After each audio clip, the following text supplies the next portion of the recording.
জমি নিয়ে বিরোধের জেরে নাটোর আদালত ভবনে ঢুকে আসাদুল নামের এক আইনজীবীকে পিটিয়েছে এক দুর্বৃত্ত। আহত অবস্থায় আইনজীবী আসাদুল ইসলামকে উদ্ধার করে নাটোর 250 শয্যা বিশিষ্ট জেনারেল হাসপাতালে ভর্তি করা হয়েছে। আজ সোমবার দুপুরে নাটোর জর্জ কোর্ট আইনজীবী আসাদুল ইসলাম আসাদের সেরেস্তায় এই ঘটনা ঘটে। আহত আসাদুল ইসলাম আসাদ নাটোর আইনজীবী সমিতির সাবেক সাধারণ সম্পাদক সভাপতি এবং সাবেক জিপি।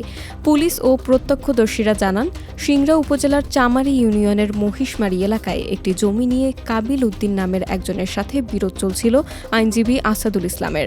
সম্প্রতি বিরোধপূর্ণ জমিটি নিয়ে নিষেধাজ্ঞার আবেদন জানান আইনজীবী আসাদুল ইসলাম। আদালত আবেদনটি মঞ্জুর করলে ক্ষিপ্ত হন কাবিল উদ্দিন। সোমবার দুপুরে নাটোর জর্জ কোর্ট আইনজীবী আসাদুল ইসলামের সেরেস্তায় এসে বাগবিতণ্ডায় জড়ান কাবিল উদ্দিন। এ সময় আইনজীবী আসাদুল ইসলামকে লাঠি দিয়ে মারপিট করেন তিনি। নাটোর থানার ভারপ্রাপ্ত কর্মকর্তা মনসুর রহমান বলেন, আহত আইনজীবী হাসপাতালে চিকিৎসাধীন অবস্থায় রয়েছেন। ঘটনার সাথে জড়িতদের ধরতে অভিযান চালানো হচ্ছে। আমার একটা জমি নিয়ে এদের সঙ্গে দ্বন্দ্ব ছিল। সেই দ্বন্দ্বের কারণে আমি সিভিল কোর্টে মামলা করি।